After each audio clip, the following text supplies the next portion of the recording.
Okey, Assalamualaikum dan selamat sejahtera buat semua. Okey, sekali lagi bersama Cikgu Nurijan, okey, dalam menyelesaikan persamaan linear serentak. Okey, dan kali ini Cikgu menunjukkan contoh kedua macam mana menyelesaikan dengan menggunakan kaedah penghapusan. Okey, kalau video sebelum ni Cikgu sudah ajar macam mana menggunakan kaedah penggantian. Okey, kalau yang begini kita tengok dulu dia punya persamaan. X tolak 3Y sama dengan 7. Dan persamaan kedua dia bagi X tambah 4Y sama dengan negatif 7. Okey, jadi kalau yang begini punya persamaan, kita akan menggunakan kaedah penghapusan. Okey, sebenarnya kamu boleh juga guna kaedah penggantian, tetapi kamu kena tukar dahulu salah satu persamaan ni, dia jadi macam X sama dengan berapa, baru kamu boleh ganti. Tapi kalau yang begini, cikgu mau tunjuk penghapusan lah. Okey, ini persamaan 1, ini persamaan 2. Okey, mesti buat begitu Persamaan 1, persamaan 2. Okey, apa maksud penghapusan? Maksudnya kan dia ada dua pemboleh ubah, X dan Y. Kamu akan menghapuskan salah satu pemboleh ubah. Menghapuskan ni bukan macam kita delete saja. Penghapusan ni maksudnya sama ada kamu tolak ataupun tambah. Okey, sekarang kita ada dua pemboleh ubah, X, Y. Sini X, sini 4Y. Sini X, sini negatif 3Y. Okey, mana yang kamu rasa dia punya pemboleh ubah yang kita boleh hapuskan dengan menggunakan penambahan dan penolakan? 3Y, negatif 3Y. Okey, negatif 3Y dengan 4Y. Bolehkah kita kasih hapus? Okey, kalau mau tahu sama ada dia boleh hapus atau tidak hapus ni maksudnya dia ditolak dan dia jadi sifar. Okey. Okey, kita cuba tengok kalau pemboleh ubah Y dia nilai dia adalah negatif 3 dan positif 4. Okey, kamu boleh tekan kalkulator. Negatif, kamu cubalah negatif 3. Okey, kalau kamu cuba tambah positif 4. Adakah dia jadi sifar? Tidak kan? Jadi ini tidak terhapus. Okey, macam mana kalau kita tolak? Negatif 3.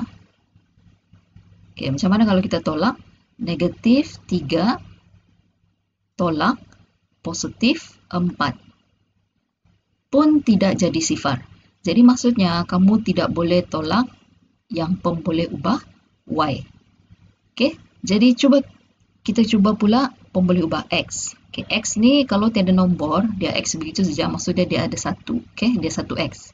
Ada satu lah. Yang ini pun ada satu. Jadi 1X dan 1X. Okey, jadi kalau 1 memanglah boleh kan? 1 tolak 1. Dia jadi sifar. Jadi maksudnya kita akan menghapuskan pemboleh ubah X.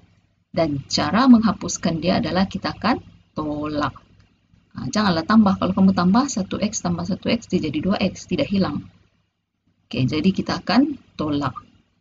Okey, so persamaan 1 kita akan tolak dengan persamaan 2.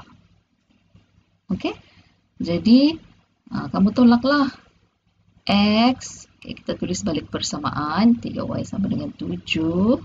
Kemudian yang di bawah X tambah 4Y sama dengan negatif 7. Okey, kita akan tolak dia. Okey, jadi kalau kita tolak X tolak X, dia jadi sifar. Dan ini, kalau tidak tekan kalkulator. Ini mesti tengok di depannya, dia adalah negatif 3, bukan 3. Okey. Tengok ni, ada tanda di depan nombor. Mesti sentiasa tengok tanda di depan nombor. Okey, 3 ni dia sebenarnya negatif 3. Okey, jadi negatif 3 tolak ini positif 4. Okey, positif 4, negatif 3 tolak positif 4. Okey, kita tekan sama dengan, dia jadi negatif 7.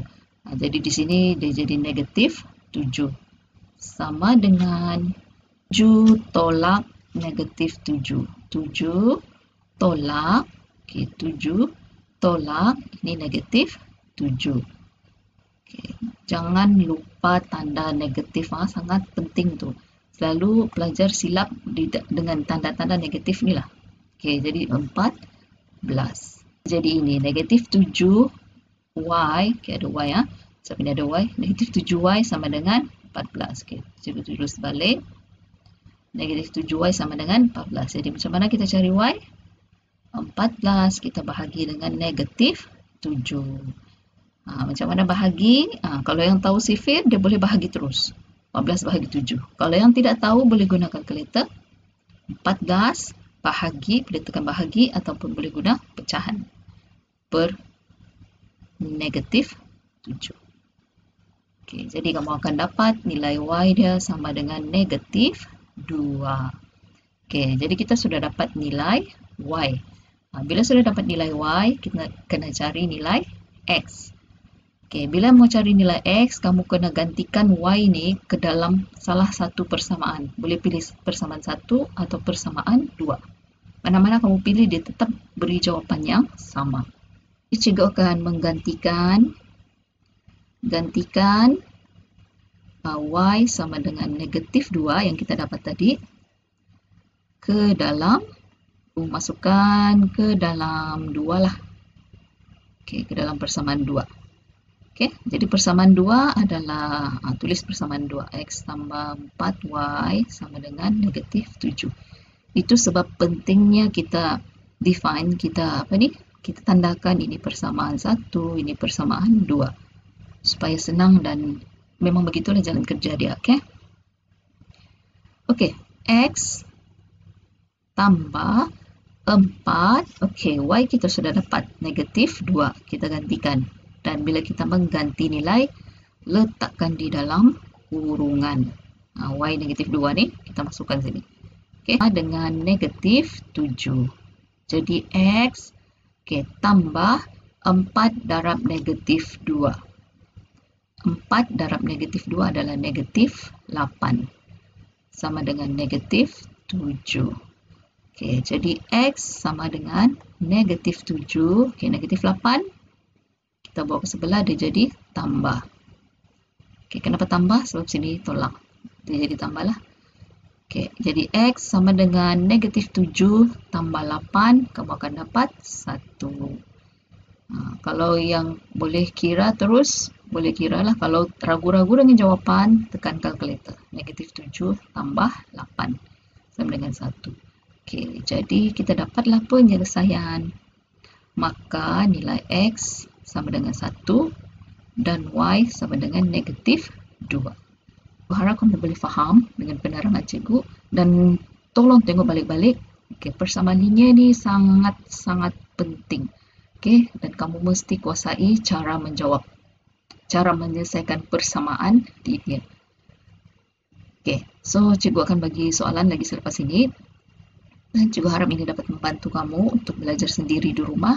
Okay. So, selamat belajar dan Assalamualaikum.